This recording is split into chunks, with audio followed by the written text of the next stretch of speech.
السلام علیکم، آپ کا ہوسٹ راجہ عباد۔ آج سفر کیس کی سماعت ہونے جا رہی ہے اور اس ٹائم ہم ہائی کورٹ میں موجود ہیں۔ آج سفر کیس کی جو سماعت ہوتی ہے اس کے بارے میں آئیے جانتے ہیں وکلا سے۔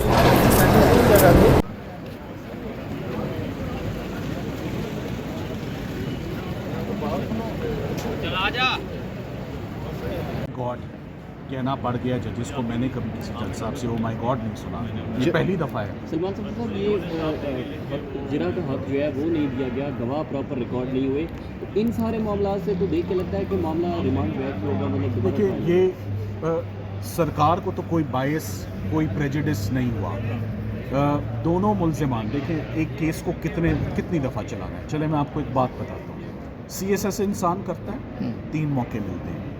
میاں بیوی کے تعلقات خراب ہوتے ہیں، 3 دفعہ بول دیتے ہیں تو طلاق ہو جاتی ہے۔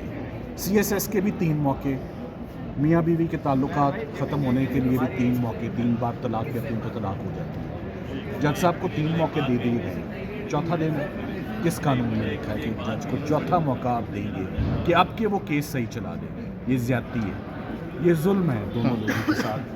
یہ کیس کبھی بھی ریمانڈ نہیں ہونا چاہیے، نہ یہ ریمانڈ کا کیس ہے، نہ آنریبل ججز کو سوچنا چاہیے، نہ یہ ہماری ڈیمانڈ ہوگی کہ ان کیسز کو ریمانڈ کر کے چوتھا موقع دیا جائے۔ سلمان صفدر صاحب، جج صاحب نے کہا کہ دس از a joke, O my God, کس بات پر، کس وجہ سے انہوں نے یہ بات کہی، یہ الفاظ کہے؟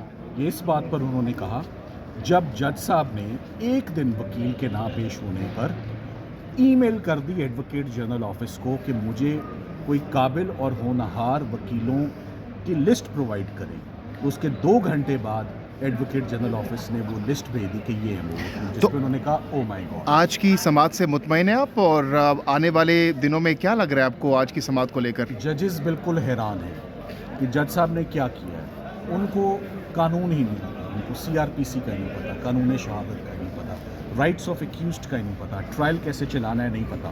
3 موقع ان کو دیے ہیں کیس چلانے کے لیے۔ آپ فیصلہ کر لیں، کیا چوتھا موقع دینا چاہیے کسی جج کو؟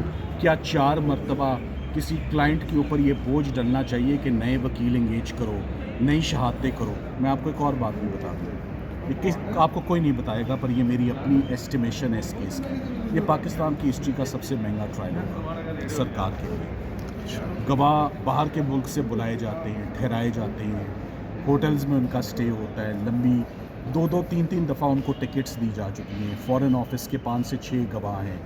اس میں اس کی کاسٹ ضرور میں جاننا چاہتا ہوں، واٹ از دا کاسٹ، کہ ایک جج صاحب ٹھیک سے کیس نہیں چلا سک رہے۔ آج دن تک کیا کاسٹ انکر ہوئی ہے سائفر کی ٹرائل میں، رات کے اندھیرے تک 5 ہیٹرز لگانے کی، وکلا بٹھانے کی، عملہ ڈپیوٹ کرنے کی، جج صاحب کو، وکیلوں کو 4-4 دفعہ۔ جب ایک نیا کیس سٹارٹ ہوتا ہے نا، ایک نیا وکالت نامہ آتا ہے، ایک وقت وکیل کا تو فائدہ ہوتا ہے، وکیل اپنے کلائنٹ کو کہتا ہے مجھے نئی فیس دو۔ کیا یہ زیادتی نہیں ہے کہ وکیل عمران خان اور شاہ محمود کو چوتھی دفعہ کہیں کہ سوری میری غلطی نہیں ہے، آپ کی غلطی نہیں ہے، پروسیکیوشن کی غلطی ہے، سرکار کی غلطی ہے، سو جس کی غلطی ہے اس کو یہ خمیازہ بھگتنا چاہیے، یہ ایکیوزڈ کو خمیازہ نہیں بھگتنا چاہیے۔ ان کے لیے یہی بہت ہے کہ انہوں نے 3 دفعہ اس کیس کو بھگت لیا، چوتھی دفعہ کا سوال ہی پیدا کیا۔ اب بھی آپ گزشتہ روز کے بیان پر قائم ہیں کہ خان صاحب 25 رمضان تک باہر ہوں گے؟ میں بالکل قائم ہوں۔ اور کتنا خرچہ اب تک آیا ہوگا؟ لاکھوں میں ہوگا، کروڑوں میں ہوگا؟ آپ نے یہ کیس کی بات آپ حساب لگائیں کہ سائفر ٹرائل کی کاسٹ باہر ویسٹ میں ہر کیس کی باہر ویسٹ میں، اور پروسیکیوٹرز 3 پروسیکیوٹرز، یعنی اتنا کمزور کیس کے 3 لیڈنگ لائرز آپ نے اپوائنٹ کیے، لیڈنگ لائرز ہیں۔ I am sure considerable expense ہوگا۔ چوتھی دفعہ سرکار وکیل انگیج کرے گی، ساری باتیں کریں گے۔ Thank you very much.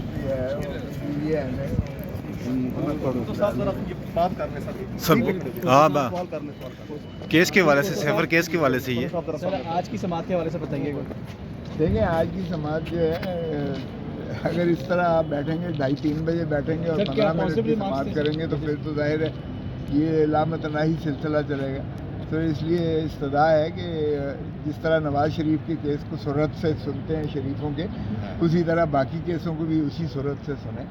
یہ بھی فارمر پرائم منسٹر کا کیس ہے یہ اذیت اور کرب میں اس ساری قوم کو ڈالا ہوا ہے. خدا را اس کو فیصلہ کریں، اس لیے کہ اس کیس میں کچھ بھی نہیں ہے.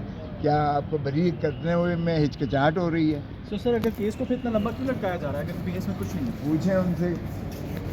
یہ کون لمبا کون ہے جو سر یہ کیسز لٹکا رہا ہے؟ اور بھائی 3:30 بجے بیٹھو گے تو پھر آپ ظاہر ہے اور رمضان شریف ہے 15 منٹ چلائیں گے تو پھر کیس کب ختم ہونے کو آئے گا ہی.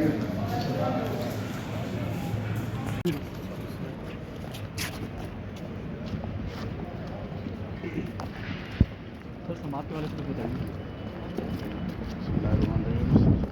شکریہ تمام تعریف رب اور اپنے محبوب کی. انشاءاللہ وہ جھوٹ، وہ تمام من گڑت کیسز آہستہ آہستہ اللہ کے فضل سے سب اب ان منطقی انجام کی طرف جا رہے ہیں. عبرت کے نشان بن رہے ہیں وہ لوگ. کیس میں کچھ نہیں ہے لیکن کیس جو ہے وہ اتنا ڈیلے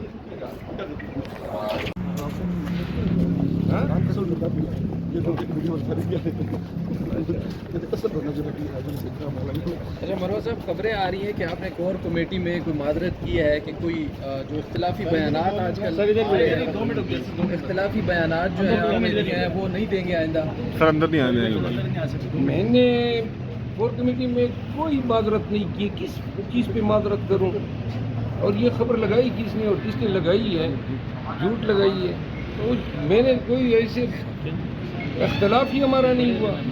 ہمارے اختلافات ہو سکتے ہیں کسی ایشو پہ، وہ پارٹی کے اندر ہیں، ہم ڈیبیٹ کرتے رہتے ہیں. اس طرح تو نہیں ہے کہ جو فیصلہ ہو جاتا ہے بغیر ان پٹ کے یا بغیر کلیکٹیو وزڈم کے ہوتا ہے. یہ حالیہ کچھ بیانات تھے آپ کے جن کو متنازع قرار دے دیا نہیں گیا نہیں، تھا. کوئی متنازع نہیں تھے.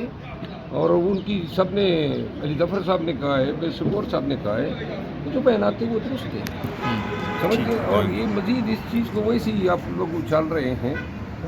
بھائی وہ ایک نقطۂ نظر تھا جو میں نے بتایا تھا کہ یہ نہیں ہونا چاہیے تھا، یہ نہیں ہونا چاہیے تھا. اب آپ اس کو بیان بنا رہے ہیں.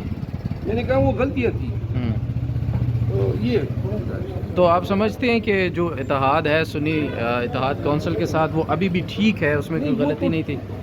وہ میں کل بھی پرسوں بھی ہر روز اس پہ بیان دے چکا ہوں. یہ خان صاحب کا فیصلہ ہے. میں نے تو دوبارہ مجھے ریپیٹ کروانا چاہتے ہیں. میں نے یہ کہا تھا کہ شیرانی صاحب کی پارٹی میں شمولیت اب ہمارا اعلان ہونا چاہیے تھا، بہت پہلے کا ہونا چاہیے تھا.